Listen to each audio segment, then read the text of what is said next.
स्वामी श्री नाभा गोस्वामी जी ने जो वंदन किया है, प्रणाम किया है, भक्त भक्ति भगवंत गुरु चतुर नाम बपू एक, इनके पद वंदन किए नासई विघ्न अनेक।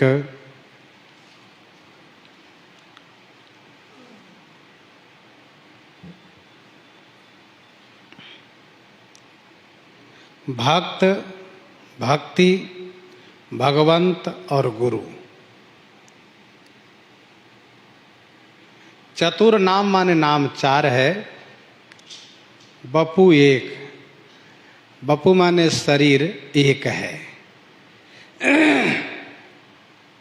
इनके पद वंदन किए, इनके पद माने चरण में वंदन करने से अनेक विघ्न नासई, अनेक विघ्नों का क्षय होता है, शमन होता है।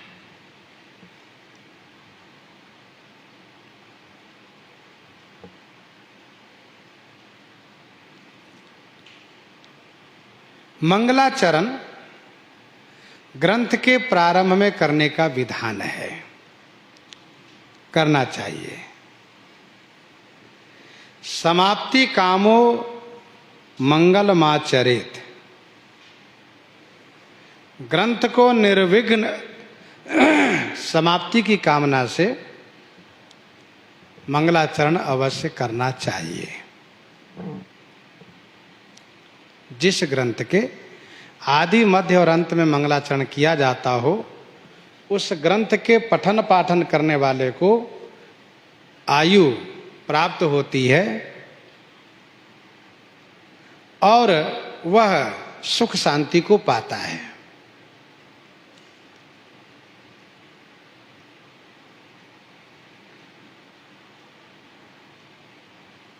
मंगलाचरण तीन प्रकार के होते हैं, नमस्कारात्मक, वस्तु निर्देशात्मक और आशीर्वादात्मक।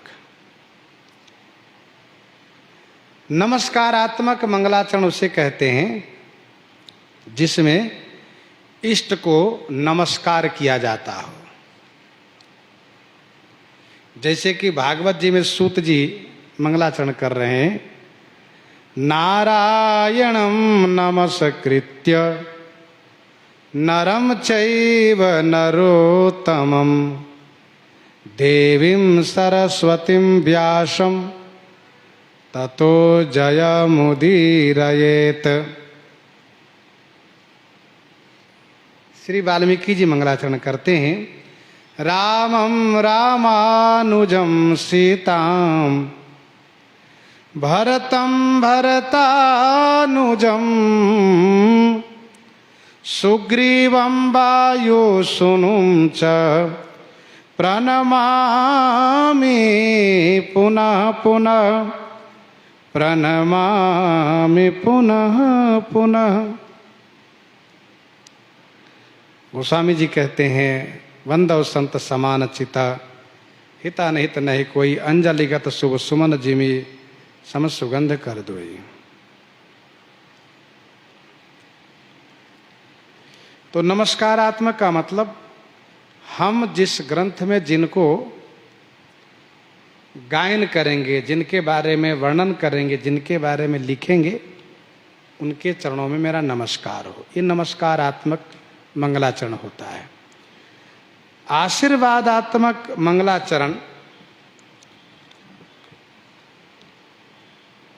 और वस्तु निर्देशात्मक मंगलाचरण दो और है।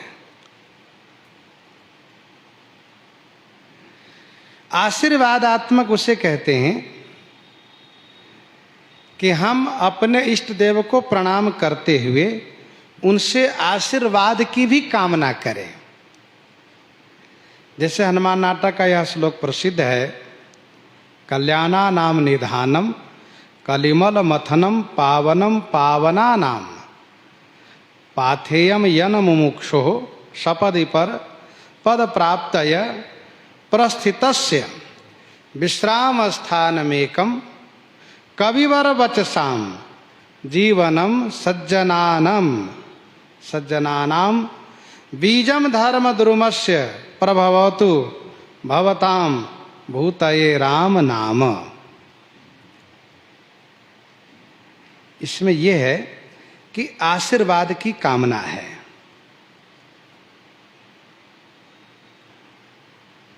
आशीर्वाद की कामना। श्री कृष्ण करणामृत में बड़ा सुंदर एक मंगलाचरण है। अंगुलिया कपटाम कह प्रहरति कुटिले माधव किम बसंतो नो चक्री किम कुलालो नहीं धरणीधर किम द्विजिह्वा फणीन्द्र नाहम घोरादिमर्द्री किमपि खगपति नो हरि किम कपीन्द्र इत्येवं गोपकन्या प्रतिवचन जीतः पातु वस्य चक्र पाणि ही। इसमें विशेषता यह है कि भगवान कृष्ण एक गोपी के महल में पहुंचते हैं और महल में पहुंचने पर उस गोपी का किवाड़ बंद होता है तो भगवान श्री कृष्ण बाहर से उस दरवाजे पर खटखटाते हैं। जैसे उसमें बेलन लगा होता उससे, चाहे जंजीर से, चाहे हाथ से, यूं ही खटखटाया जाता है। लेकिन यहाँ स्पष्ट कहा गया है कि अंगुलिया कपाटम कह प्रहरति। यहाँ जंजीर बेलन से नहीं बल्कि अंगुली से खटखटा रहे हैं। अंगुली से कपाटों पर प्रहार कौन करता है? गोपी पूछ रही अंदर से। तो श्री कृष्ण कहते हैं अरे कुटिले मैं माधव हूं। तो गोपी कहती हैं तो क्या माधव माने बसंत हो? कहा नहीं नहीं। कौन हो? कहा मैं चक्री हूं। अच्छा अच्छा मैं समझ गई। तो कुम्हार हो, चक्र चलाने वाला? अरे नहीं नहीं, तुम पागल हो। कौन हो आप? कहा धरणीधर हूं। अच्छा अच्छा, धरणी को धारण करने वाले शेष हो आप। ये आपस का एक विनोद है गोपी से। कौन हो? श्री कृष्ण कहते मैं माधव। तो माधव का एक अर्थ बसंत होता। कहा तुम बसंत हो? कहा नहीं नहीं। कौन हो? कहा चक्री, चक्र धारण करने वाला, चक्र सुदर्शनधारी। अच्छा, तो वो चक्री जो चक्र चला करके मट्टी के पात्र बनाते, कुम्हार हो, कुलाल? कहा नहीं नहीं। तब कौन हो? तब इन्होंने कहा कि नहीं, धरणीधर हूं मैं, पृथ्वी को धारण करने वाला। अच्छा अच्छा मैं समझ गई, पृथ्वी को धारण करने वाला शेष हो। कहा नहीं नहीं, अरे पगली कुटिले, हाँ मैं वो नहीं, तो मैं सर्पों के मान मर्दन करने वाला हूं। तो गोपी ने कहा अच्छा अच्छा आप गरुड़ हो तब? कहा नहीं नहीं। फिर कौन हो? कहा हरि। अच्छा अच्छा, हरि माने बानर हो? कहा नहीं नहीं। तो उस श्लोक में कृष्ण करणामृत में दर्शाया गया है इस प्रकार से गोप कन्या से उत्तर प्रत्युत्तर में हारे हुए भगवान श्री कृष्ण तुम्हारी रक्षा करें। इस श्लोक में स्पष्ट है इत्येवं गोप कन्या प्रतिवचन जीतः पातु वश्चक्र पाणि ही। वे श्री कृष्ण हमारी रक्षा करें, तुम्हारी रक्षा करें। इसको कहते आशीर्वादात्मक मंगलाचरण। जो सुमिरत सिद्धि होई गणनाय करिवर बदन करऊ अनुग्रह सोई बुद्धि राशि शुभगुण सदन। तो करऊ अनुग्रह सोई, ये क्या है? आशीर्वादात्मक मंगलाचरण है।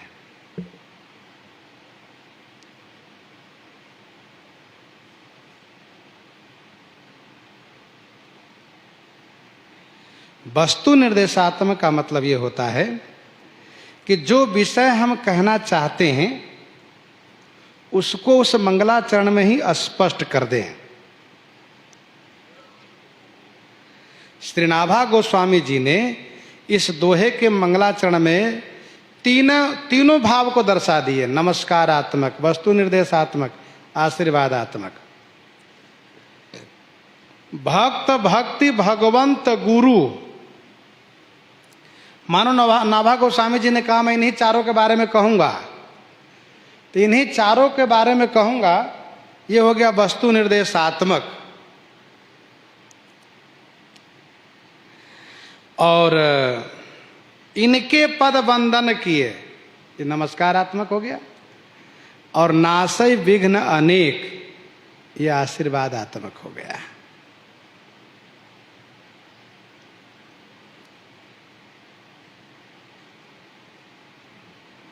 देखिए, भले ही चार है, भक्त, भक्ति, भगवंत, गुरु,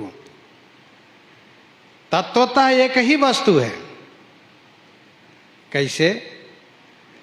तो गोस्वामी जी ने ये कहा कि भक्त और भगवंत एक हैं। संत भगवंत अंतर निरंतर नहीं, किमपि मति मलिन कहदास तुलसी।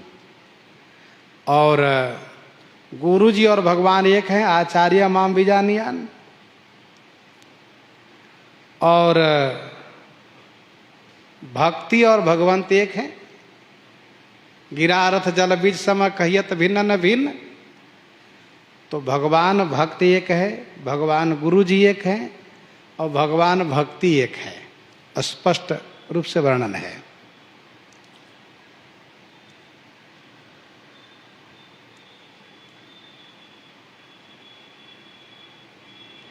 आशीर्वादात्मक गोस्वामी श्री नाभा जी ने रखा,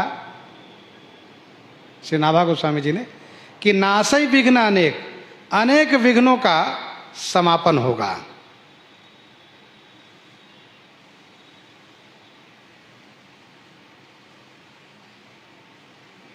वैसे इन चारों को परस्पर संबंध है। एक का अस्तित्व तीन के आधार पर है। इसलिए ये कहा जाना बड़ा कठिन है, कौन बड़ा कौन छोटा। क्योंकि गोस्वामी जी ने तो ये कहा, मानस जी में लिखा, मोते संत अधिकारी लेखा, तुम ते अधिक गुरु जी जानी, भगति अब सही बस करी। इसलिए चारों तत्वता एक ही है।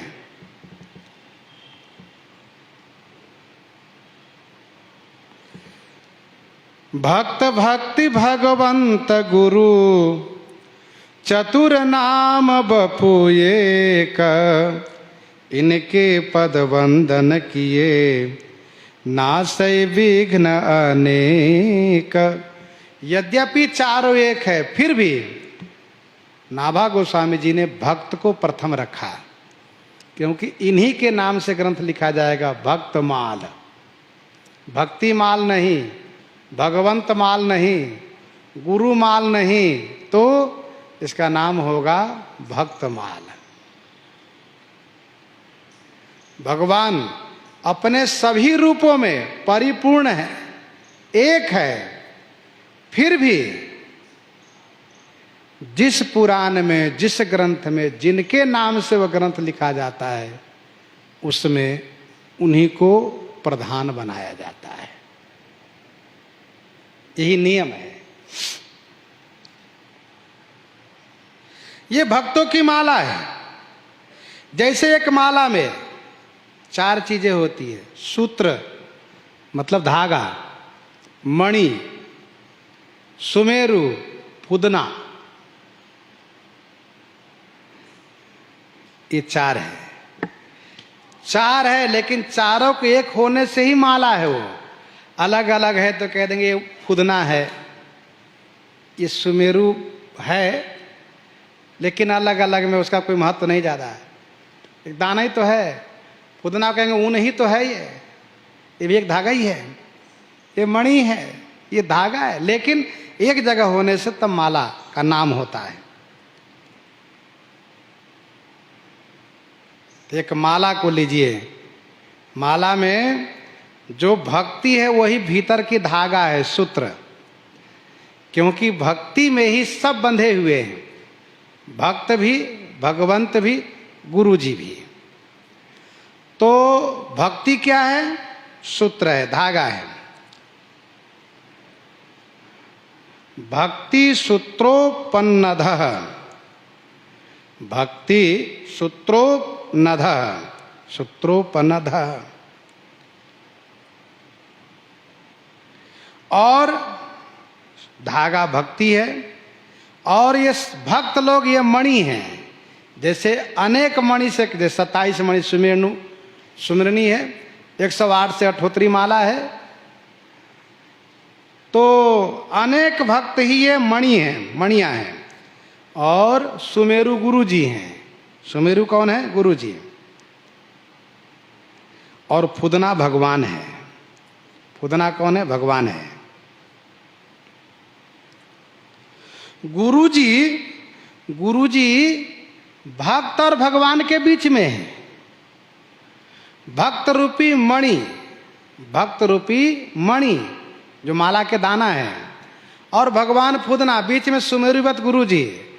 तो गुरु जी बीच में है, सुमेरु की जगह पर। भाई किसी माला के सबसे ऊपर वाला दाना जो होता है बड़ा होता है, और वह एक विशेष शोभा को सूचित करता है। वह दाना, वह मणि, उसे शोभा होती विशेष। तो भक्त रूपी मणि और भगवान रूपी फुदना के बीच में सुमेरुवत कौन है? कहा ये गुरु जी हैं। और सभी को समेट रखा है कौन? वही धागा जो मणि के भीतर हुए सुमेरु के ऊपर होकर के फुदना को बांध रखा है। तो भक्ति इन सबको एक करके रखी है। भाई माला के भीतर वो धागा है, ऊपर से मणि है, फिर सुमेरु है, फुदना है। इन चारों के बिना माला की पूर्ति नहीं होगी।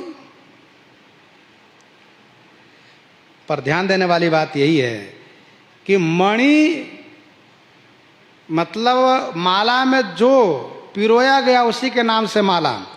जैसे फूल के माला है, तुलसी के माला है, मणि के माला है, जो होगा उसके नाम से नाम होगा, जो होगा उसी के नाम से माला का नाम होगा। प्लास्टिक के माला है, कागज की माला है, जो चीज है उसी का माला, उसी के नाम से। तो वैसे भक्त माला, भक्त की माला है ये।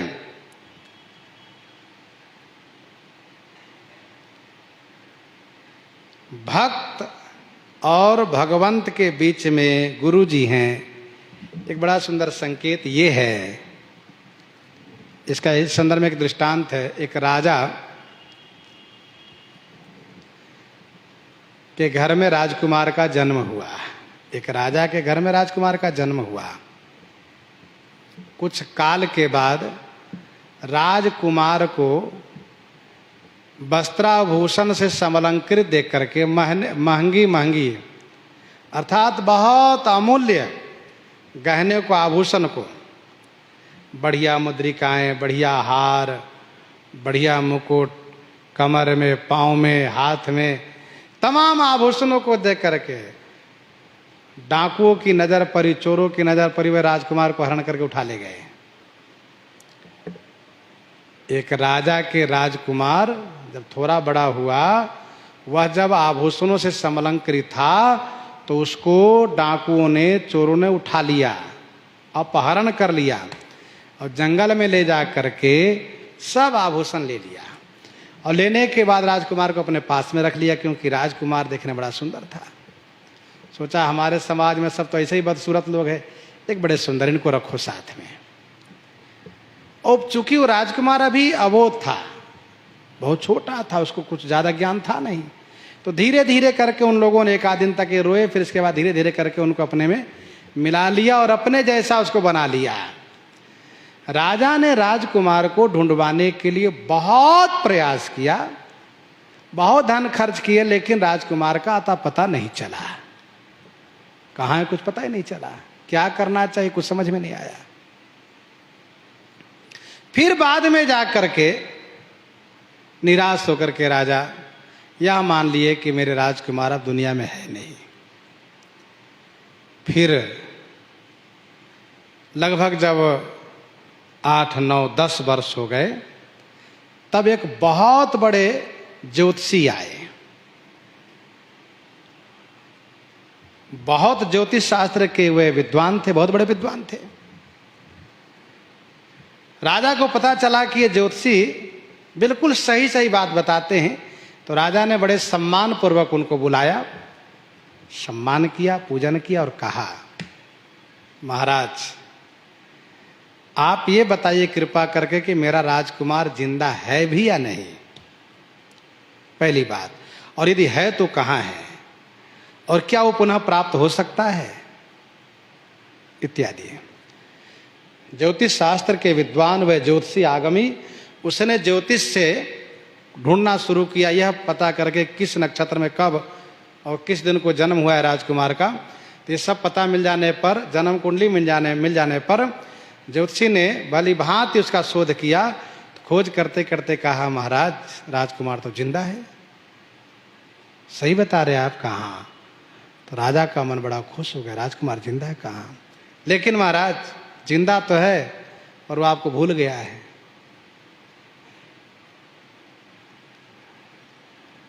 भले भूल गया हो, जिंदा तो है ना, कहाँ? ये बताइए महाराज उसको प्राप्त कैसे किया जाएगा? कहा वैसे नहीं किया जा सकता है। यदि उन्हें बलपूर्वक उठा के ले भी आते हो, माना कि मैं बता दूंगा, क्योंकि मेरा ज्योतिष बता रहा है कि यहाँ से किस दिशा में और कितना किलोमीटर पर किस जगह पर वो कहाँ है, मैं सब बता दूंगा। आप बलपूर्वक उठा भी लाओगे, फिर वो भाग के चला जाएगा, क्योंकि वो सयाना हो गया है और उसको लगता है कि मेरा परिवार यही है।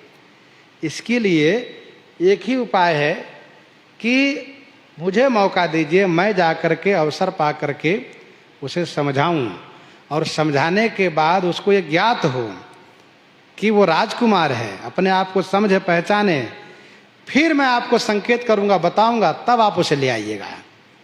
कहा महाराज ये बड़ी कृपा होगी, आप इस तरह से उपकार कर दीजिए महाराज। कहा जो खर्च लगेगा सब हम देंगे, सारा खर्च तो यूं ही, राजा है फिर क्या कहना है, खर्च की क्या बात है। तो ज्योतिषी जी गए हैं और ज्योतिषी जी ने ज्योतिष के चमत्कार से उन चोर डाकुओं को भी प्रभावित कर लिया है, और प्रभावित करने के बाद सब चमत्कृत होकर के, प्रभावित होकर के सब इनको बहुत मानने लगे हैं। मौका पा करके एक दिन अकेले एकांत में जब सबके विश्वास को जीत लिया, तब अकेले एकांत में उस राजकुमार से बात करना शुरू किया। कहा सुनो, तुम एक राजा के बेटा हो। उसने कहा कौन कह दिया आपको? कहा मैं कह रहा हूं ना। मैं यहां कैसे आया तू? कहा तुम्हारा हरण हुआ है। एक बात ध्यान से सुनो, तुम अपने स्वरूप, अपने हाथ पांव की भाग्य रेखा, अपने शरीर की बनावट को देखो, और ये जितने चोर है, डाकू है, इन सब को देखो। क्या ऐसा लगता है कि तुम इनके बच्चे हो, इनके बेटे हो? तब उसने कहा हाँ, लग तो इसे रहा है। तो फिर मेरे पिता जब तक खोज क्यों नहीं करवाए? कहा उनको पता ही नहीं था। कहा अब, कहा तुम तैयार हो जाओ, बस राजा आएंगे तुम्हें ले चलेंगे। कहा ठीक है। उसके मन में भी माता पिता से मिलने के लिए व्याकुलता हुई, बड़ी लालसा हुई। ज्योतिषी ने आकर के राजा को बताया है, राजा सेना लेकर के जंगल को घेर लिए हैं और उन चोर डाकुओं को मार करके राजकुमार को ले आए हैं, और फिर उसको उत्तराधिकारी घोषित किए, युवराज घोषित किए। राजा थे ही, राजा के पुत्र थे ही वे। इस दृष्टांत का मतलब यह है कि परमात्मा ही राजा है, जीव ही राजकुमार है। भगवान राजा हैं और जीव राजकुमार है, उनके पुत्र हैं।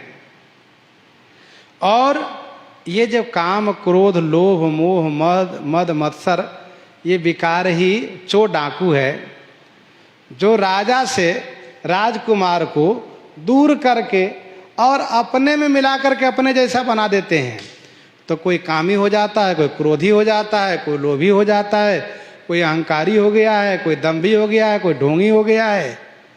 चूंकि ये इसका स्वरूप है नहीं जीव का, लेकिन इसके संगति में, विकारों की संगति में आकर के यह ऐसा हो गया है। बिल्कुल परमात्मा को भूल गया, उसी राजकुमार की भांति। अब क्या होगा? तो अब विकल्प ये है कि फिर ज्योतिषी के रूप में गुरु जी आते हैं। यहाँ ज्योतिषी के जगह पर गुरु जी हैं। गुरु जी जब उस जीव को अवगत कराते, समझाते कि देखो, ईश्वर अंश जीव अविनाशी, चेतन अमल सहज सुख राशि, सो माया बस भयो गोसाई, बंधे कीर मरकट की नाई, कहाँ चक्कर में भूले भटके हो, आओ चलो भगवान के शरण में। अरे तुम उन्हीं के अंश हो, तुम्हारे पिताजी शाश्वत सनातन वह हैं, वही पिताजी हैं, वही गुरु जी हैं, वही स्वामी हैं, वही मित्र हैं, वही भाई हैं, सब कुछ वही है। तो जीव कहता है अच्छा तो हमको मिलवाइए। कहा ठीक है, मैं भगवान से कहता हूँ। और फिर भगवान कहते हैं, गुरु जी भगवान से कहते हैं कि प्रभु इन पर कृपा कर दीजिए, इनको अपने शरण में ले लीजिए। ठाकुर जी कृपा करते हैं तो उनके विकारों को भगवान शमन करते हैं, फिर प्रेरित करते हैं, फिर वह जीव भगवान के शरण में जाता है। इस प्रकार से ठाकुर जी और जीव को मिलाने वाले बीच में गुरु जी हैं। तो वैसे यहाँ पर फुदना, माला के ऊपर वाला जो फुदना है सो भगवान, और सुमेरु ये गुरु जी, और जो मणि माला है, जो दाना है, ये भक्त। तो भक्त और भगवान के बीच में गुरु जी हैं।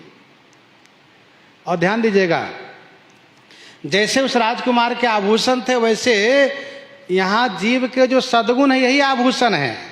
और ये विकार रूपी चोर जब हरण करते हैं जीव रूपी राजकुमार को, तो उसके सद्गुण रूपी आभूषणों को हरण कर लेते हैं। भक्त भक्ति भगवंत गुरु चतुर नाम बपु एक, इनके पद वंदन किए नासै विघ्न अनेक। सूत्र जिमि दिखई नहीं, इमी भक्ति सब में ही रमी, मणिया विविध विधि भक्तगण, इनमें नहीं कोई कमी। मणि फुंदना के मध्य में गुरुदेव एवं सुमेरु है, भगवंत फूदना शीश माला सेवना ही फेर है। स्वामी नाभा गोस्वामी जी वंदन कर रहे हैं। आज प्रसंग को यहीं पर हृदयांगम करते, इन्हीं के साथ सीताराम सीताराम सीताराम सीताराम सीता